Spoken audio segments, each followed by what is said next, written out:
فرجوا على هذا حكم الرجعة في الحيزة الثالثة وزواله وتصحيح نكاح الغير وإبطاله. کئی عبارت ہے حکم الحبس والإطلاق والمسكن والإنفاق والخلع والطلاق وتزوج الزوج بأختها وأربع سواء وأحكام الميراث مع كثرة جب اس شخص نے اپنی بیوی کو ایک طلاق دی، اس کی عدت اب تیسرے حیض میں گزر رہی ہے، تو آیا وہ مرد اس عورت سے رجوع کر سکتا ہے یا نہیں کر سکتا؟ اس میں امام شافعی اور امام اعظم کا اختلاف ہے. اس میں امام شافعی اور امام اعظم کا اختلاف ہے. امام شافعی پھر دیکھیں صورت مسئلہ، ایک شخص نے اپنی بیوی کو ایک طلاق دی، اب اس کی عدت تیسرے حیض میں گزر رہی ہے، تو آیا وہ مرد اس عورت سے رجوع کر سکتا ہے یا نہیں کر سکتا؟ اس میں امام شافعی اور امام اعظم کا اختلاف ہے. امام اعظم کیا فرماتے ہیں کہ رجوع کر سکتا ہے، امام شافعی فرماتے ہیں رجوع نہیں کر سکتا. دلیل، امام شافعی فرماتے ہیں کہ اس کی عدت تھی 3 طہر، اس کی عدت تھی 3 طہر پوری ہو گئی ہے، اب اس سے رجوع نہیں کر سکتا. امام اعظم فرماتے ہیں اس کی عدت تھی 3 حیض، اب تیسرے حیض میں اس کی عدت گزر رہی ہے، ابھی وہ اس کے نکاح میں ہے، ابھی اس مرد کے نکاح میں ہے، تو اس سے رجوع کر سکتا ہے، اس سے رجوع کر سکتا ہے. یہ دیکھیں حکم الرجعتی و زوالہ، رجوع کرنے کا حکم اور رجوع نہ کرنے کا ہے حکم. سمجھ آ رہی؟ ان رجوع کر سکتا ہے یا نہیں؟ امام اعظم کے نزدیک رجوع کر سکتا ہے، امام شافعی کے نزدیک رجوع نہیں کر سکتا. سمجھ آ رہی؟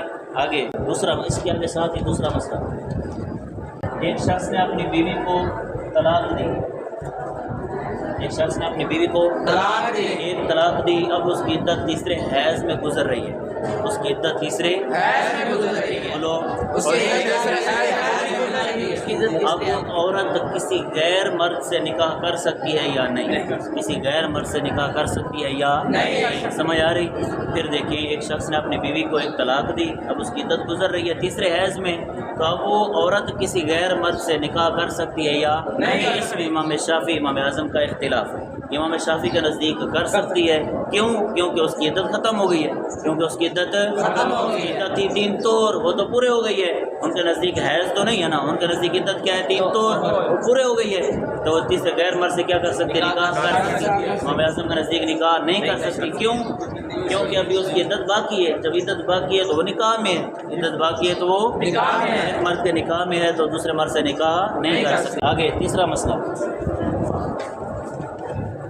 حکم الحبسی. حکم الحبسی، بولو، حکم الحبسی. حکم الحبسی والاطلاق. اطلاق. اب دیکھیں ایک شخص نے اپنی بیوی کو ایک طلاق دی، اس کی عدت تیسرے حیض میں گزر رہی ہے، تو اب مرد اس کو گھر سے باہر نکلنے سے روک سکتا ہے یا نہیں؟ امام اعظم کے نزدیک روک سکتا ہے. کیوں؟ کیونکہ ابھی اس کے نکاح میں ہے، ابھی اس کے نکاح میں ہے، کیونکہ عدت ان کے نزدیک حیض کے اعتبار سے ہے. اب تیسرے حیض میں تو عدت باقی ہے، جب عدت باقی ہے تو نکاح باقی ہے، جب نکاح میں ہے تو جانے سے روک سکتا ہے. اور امام شافعی کے نزدیک کیوں نہیں روک سکتا؟ کیونکہ اس کی عدت مکمل ہو گئی ہے، اس کی عدت مکمل ہو گئی ہے. جب عدت مکمل ہو گئی ہے تو اس کو وہ اس کے نکاح میں نہیں ہے، جب نکاح میں نہیں ہے تو اس کو روک بھی نہیں سکتا. آگے دیکھیں، والمسکنی والانفاق. والمسکنی والانفاق، بولو، والمسکنی والانفاق. والمسکنی، ایک شخص نے اپنی بیوی کو طلاق دی، اب اس کی عدت تیسرے حیض میں گزر رہی ہے، تیسرے حیض میں گزر رہی ہے. اب مرد اس عورت کو سکنا رہائش دے گا یا نہیں دے گا؟ رہائش دے گا یا نہیں دے گا؟ اس میں امام شافعی امام اعظم کا اختلاف ہے. امام اعظم کیا فرماتے ہیں کہ اس کو رہائش دے گا. کیوں؟ کیونکہ ابھی وہ اس کی نکاح میں ہے، اس کی عدت باقی ہے تو اس کے نکاح میں ہے. اور امام شافعی کے نزدیک وہ رہائش کیوں نہیں دے گا؟ کیونکہ اس کی عدت پوری ہو گئی ہے. جب عدت پوری ہو گئی ہے تو نکاح ختم ہو گیا، جب نکاح میں نہیں ہے تو اس کو رہائش بھی نہیں دے گا. آگے والانفاق، ایک شخص نے اپنی بیوی کو ایک طلاق دی، اب اس کی عدت تیسرے حیض میں گزر رہی تھی، تو اب مرد اس کو خرچہ دے گا یا نہیں دے گا؟ خرچہ دے گا یا نہیں دے گا؟ امام اعظم کے نزدیک دے گا. کیوں؟ کیونکہ نکاح میں ہے، ابھی عدت باقی ہے، اب نکاح باقی ہے، جب نکاح باقی ہے تو اس کی بیوی ہے، اس کو خرچہ دے گا. اچھا، اور امام شافعی کے نزدیک نہیں دے گا. کیوں؟ کیونکہ نکاح میں نہیں ہے تو نکاح ختم ہو گیا، جب نکاح ختم ہو گیا تو خرچہ بھی نہیں دے گا. آگے کئی عبارت ہے. چھٹا مسئلہ، خلا کہتے ہیں کہ عورت مرد کو کہے کہ تو نے جو مجھے حق مار دیا تھا میں تجھے حق مار واپس کرتی ہوں، تو مجھے طلاق دے. یہ ہے خلا. خلا کیا ہے؟ عورت مہر واپس کرے اور مرد کیا دے اس کو طلاق دے، یہ ہے خلا۔ اب ایک مرد نے اپنی بیوی کو ایک طلاق دی، اب اس کی عدت تیسرے حیض سے گزر رہی تھی، تو آیا وہ خلا لے سکتی ہے یا نہیں لے سکتی؟ مرد سے خلا لے سکتی ہے یا نہیں لے سکتی؟ امام شافعی کے نزدیک نہیں لے سکتی، کیوں؟ کیونکہ نکاح ہی باقی نہیں ہے، نکاح ہی باقی نہیں ہے۔ عدت ان کے نزدیک کس اعتبار سے ہے؟ پوری ہو گئی ہے، حیض کے اعتبار سے تو نہیں ہے نا۔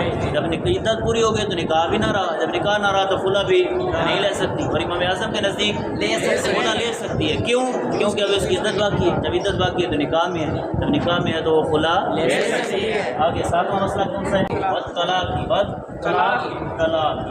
اب ایک شخص نے اپنی بیوی کو ایک طلاق دی، اب اس کی عدت تیسرے حیض میں گزر رہی ہے، تو آیا مرد اس کو طلاق دے سکتا ہے یا نہیں دے سکتا؟ مرد اس کو طلاق دے سکتا ہے یا نہیں دے سکتا؟ اس میں امام شافعی اور امام اعظم کا اختلاف ہے۔ امام شافعی کیا فرماتے ہیں؟ نہیں دے سکتا۔ کیوں نہیں دے سکتا؟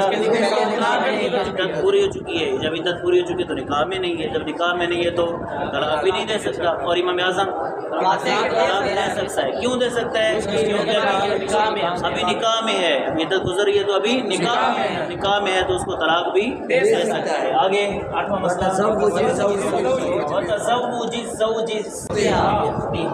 اب ایک شخص نے اپنی بیوی کو ایک طلاق دی، اب اس کی عدت تیسرے حیض میں گزر رہی ہے، تو اب وہ مرد اس عورت کی بہن سے نکاح کر سکتا ہے یا نہیں کر سکتا؟ کیا صورت مسئلہ ہے؟ ایک شخص اس کی عدت تیسرے حیض میں گزر رہی ہے، تو اب وہ شخص اس عورت کی بہن سے نکاح کر سکتا ہے یا نہیں کر سکتا؟ اس میں امام شافعی اور امام اعظم علیہ الرحمہ کا اختلاف ہے۔ امام شافعی کیا فرماتے ہیں؟ نکاح کر سکتا ہے، کیوں؟ کیونکہ ان کے نزدیک عدت پوری ہو گئی، جب عدت پوری ہو گئی تو نکاح میں نہ رہی، جب نکاح میں نہ رہی تو اس کی بہن سے نکاح کر سکتا ہے۔ امام اعظم کے نزدیک نکاح کیوں؟ کیونکہ ابھی وہ خود نکاح میں باقی ہے، ابھی وہ خود نکاح میں باقی ہے، وہ نکاح میں باقی ہے تو اس کی بہن سے نکاح کرنے سے جمع بین الختین لازم آئے گا، دو بہنوں کو جمع کرنا لازم آئے گا ایک نکاح میں، جو کہ حرام ہے، سمجھ آ رہی؟ کیوں؟ کیونکہ امام اعظم کے نزدیک عدت حیض کے اعتبار سے ہے، ابھی تیسرے حیض میں تو اس کی عدت باقی ہے، جب عدت باقی ہے تو نکاح میں ہے، جب نکاح میں ہے تو اس کے ہوتے ہوئے اس کی بہن سے نکاح نہیں کر سکتا۔ آگے نواں مسئلہ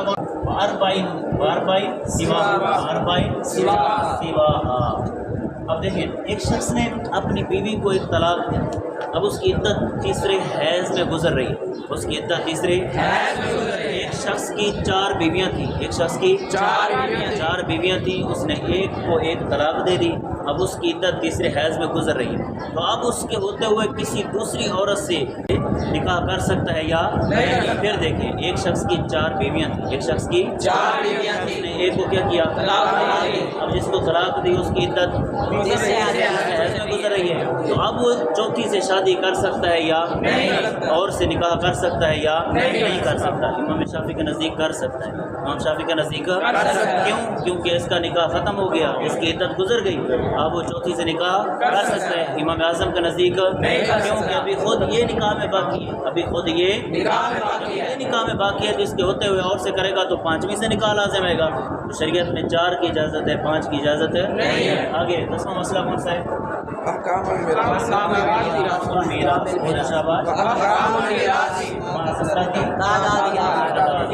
اب دیکھیں ایک شخص نے اپنی بیوی کو طلاق دی، اس کی عدت تیسرے حیض میں گزر رہی تھی تو شوہر فوت ہو گیا، یاری ایک شخص نے اپنی بیوی کو طلاق دی، اس کی عدت تیسرے حیض میں شوہر فوت ہو گیا، تو اب اس کی بیوی کو وراثت سے حصہ ملے گا یا نہیں ملے گا؟ اس کی بیوی کو وراثت سے حصہ ملے گا یا نہیں ملے گا؟ امام شافعی کے نزدیک نہیں ملے گا، کیونکہ اس کا نکاح ہی ختم ہو گیا، اس کا نکاح ہی ختم ہو گیا۔ اعظم کے نزدیک ملے گا، کیوں؟ اس کا نکاح باقی ہے۔ اب ترجمہ دیکھیں شاپ فَيُخَرَّجُ عَلَى هَذَا بس نکالا گیا ہے اسی اصول پر، یہ سارے آگے حکم الرجعتی فی الحیضۃ الثالثۃ وزوالہ، یہ سارے آگے والے جو مسائل ہیں اسی اصول پر نکالے گئے۔ کون سا اصول؟ امام اعظم کے نزدیک عورت کس اعتبار سے عدت گزرے گی؟ اس کی حیض کے اعتبار سے، اور امام شافعی کے نزدیک اعتبار سے، اسی اصول پر نکالا گیا ہے حکم الرجعتی فی الحیضۃ الثالثۃ وزوالہ، رجعت کا حکم تیسرے حیض میں